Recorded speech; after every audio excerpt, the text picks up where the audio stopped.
how to survive a chop session with a proper exit strategy. That's what most important, one of the most important things in day trading. Now, everybody in day trading already saw what a chop is, or what a chop session is.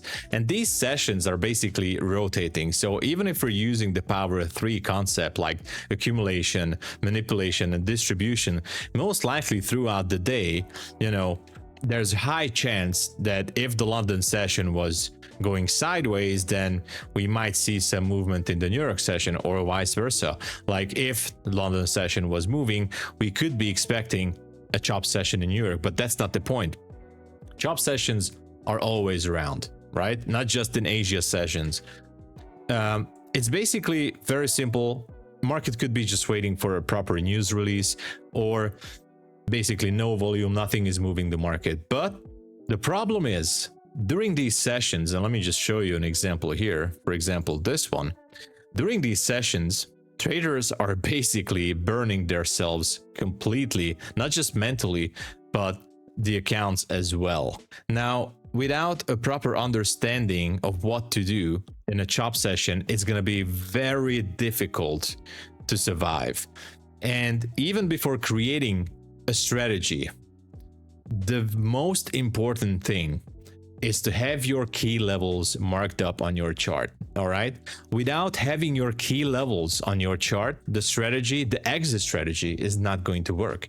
So a key level can be like a support or resistance level. It could be supply and demand. It could be a fair value gap. It could be a swing high or a swing low.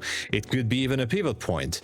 Whatever it is that's working for you in your trading strategy. All right, so as I said, your key levels, and the emphasis here is on your key levels. Okay, what works for you? What is that you're looking for? What is that your intuition, trading edge, or your skills are lined up with, right?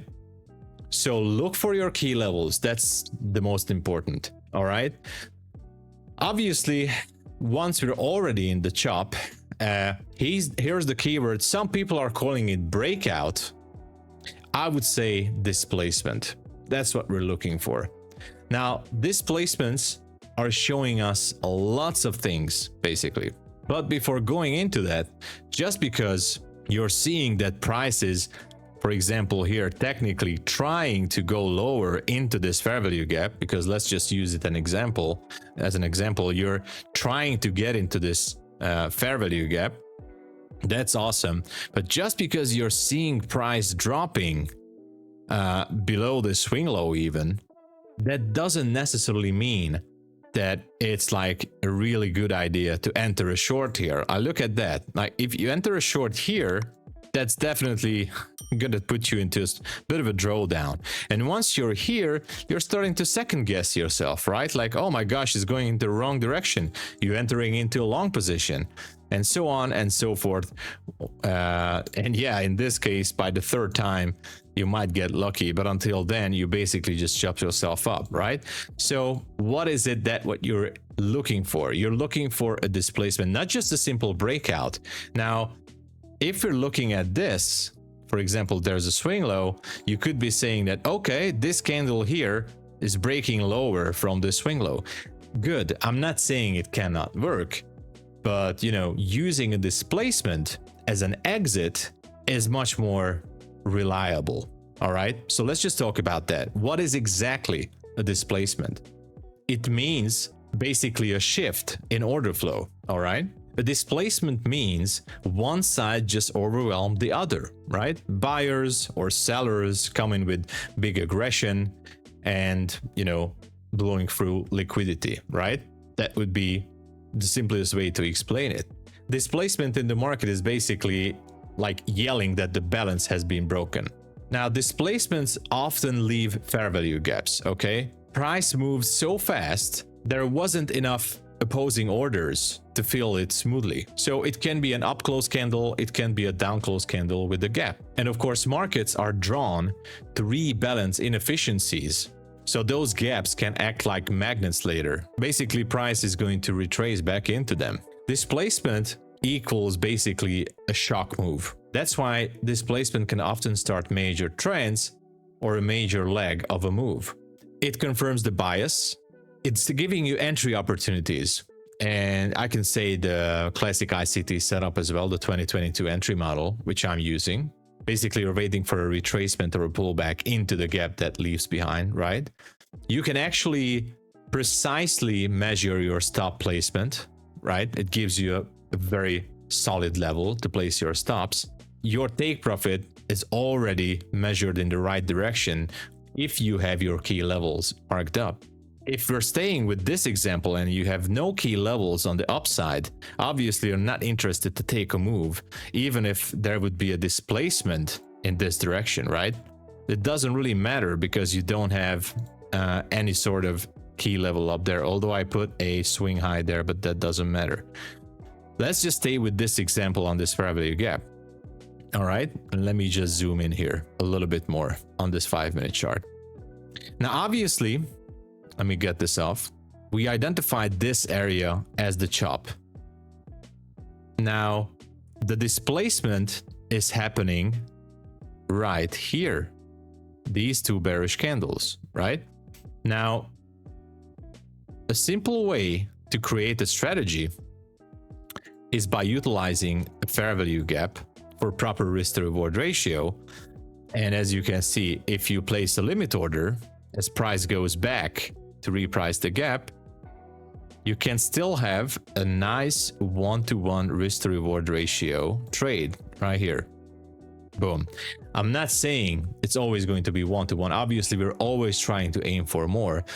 I wouldn't go for more than 1-to-2 risk to reward ratio, but as I always say, if you can make at least 1-to-1 on a particular trade, then go for it. Now, in this scenario, the sign, the exit sign, the proper exit sign to get out from the chop was this displacement. All right, here you go with the fair value gap. This was basically picture perfect. If your level was the fair value gap, then there you go. Here's your trade. Also, I'm not just talking about sideways chop action here. I'm also talking about those market conditions when the market is just basically, as we say, taking the stairs. So let me just give you an example here. I think we took this trade in today's live stream here. Look at how price was moving in this London session.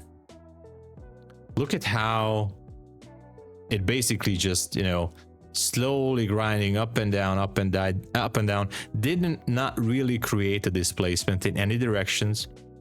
There was a 4-hour sell side imbalance, buy side inefficiency that eventually got tapped, which is great because that's our liquidity sweep. But after that, and I was saying this live on stream, like I'm not gonna do anything. So I kept being asked like, okay, why didn't you enter a long position? I said like, I don't really care about entering a long position, although I had a plan, because as you can see here, there's a bearish order block. So I could have gone long on this one, but I was like, no, I don't really care. The risk to reward ratio is getting, you know, tighter and tighter. So it's not really going to give us any good trade, even if it makes a small displacement. As I said, the risk to reward ratio is going to prevent me, if there's not enough range, I'm just not going to go for this long position. So the only plan I had is to wait for a proper displacement to the downside. In this case, here you go. There's the displacement. Boom. So fair value gap being created, and this is the 5-minute chart. But if I go down to the 1 minute, here you go. Boom. Perfect. Started to go lower. And actually, now this entry was a little bit different. I wasn't really using the classic ICT setup. I was using the inversion gap theory, which in this case was inverting this bullish gap here by this down close candle. And I was still hesitating. And I was like, okay, I can still wait. I can still wait to see if this swing low is going to get broken. And you know, there was another inversion here. Now, this was my confirmation because we broke this swing low. This was the second inversion gap here. And after the close of this candle here at 309, I was like, okay, this is enough for me. We had the market structure shift. We had 2 inversion gaps. And the best thing is that the risk to reward ratio is absolutely good. Even if I put my stop loss above the highest level, and even if I want to exit early from the trade, like there was a 1 minute demand zone right down there, I was like, okay, I'm not even going to wait for it to take the whole zone. Actually, I did the right decision, and you can check this on the live stream. I was like, I'm going to exit before the mid-level of that zone. So that's what I did. And this is basically a 1.6 risk to reward ratio. Now, what I'm saying with this is that waiting for the proper displacement, waiting for the proper displacement can actually save you by not doing any stupid decisions during a specific chop session. If you really think about it, this here, although it was slowly grinding higher, this is also the same scenario as being in a chop. All right, so it's basically the same. So whenever I see the market going like sideways or a little bit slowly, like taking the stairs higher or lower, it's the same to me, right? Using the displacements is going, and not just so again, I'm not talking about a wick, I'm not talking about a candle. For example, right here, look at that. I could have said like, okay, I'm just gonna go long when it's breaking this swing high. I don't care. The displacement is stronger, is a much stronger indication. And when you know what to wait for, the chop should not be hurting you, right? There should be no major issue guessing your way out, like, okay, let's just go into a sell here because it's just so low now, I'm just gonna sell. No, oh, it's going higher, let's just go into a buy position. No, oh man, what should I? No. It did not do. Price or the market did not deliver that displacement that you were looking for. All right, and that's why it's just super important. You have a proper rule set. Once you identify it, it will be much easier to understand. Also, displacements showing you, the signs of strength, conviction, and also showing you imbalances in the order flow. So the key takeaway here is that the displacements are definitely showing you that the market is stronger at that moment when it's starting to happen. It gives you an extra conviction if you have a proper level. Like for example here, and actually this, as I said, it was live on stream, my conviction was that demand zone. So the displacement actually showed me the way. It gave me that extra confidence, conviction that, okay, I just want to go with this. Whenever I see the sign, I'm gonna go with it. All right. So also you can use it to confirm the bias, plan entries on retraces, right? Define invalidation levels. That's also very important. You can spot when the chop ends. It's very easy to spot these levels, right? So you don't have to look at every wick, when there is a rejection or there's a candle that shows like, okay, this is going to break out and then it's starting to reject. No. And yes, I'm on the 5 minute right now, but the same thing was happening basically here on the 1 minute, especially after the first 5 minute candle closed down here. So it helps you to identify those levels, okay, and giving you the market bias as a confirmation. So use it, but remember, the main thing, it only works best if you have your key levels on the chart, okay? It's not going to work without that ingredient. If you take every displacement, obviously that's not going to do you any good. The displacement and the exit from the chop is only good once you have a proper and key level lining up with your strategy. Obviously, you can use different entry models when you see the displacement.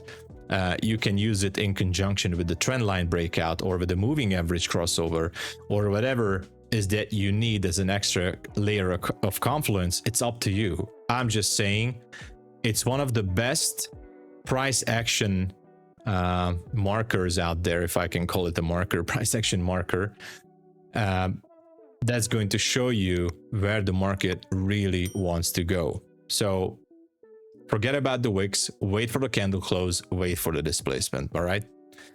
So I hope you enjoyed this. Thank you so much.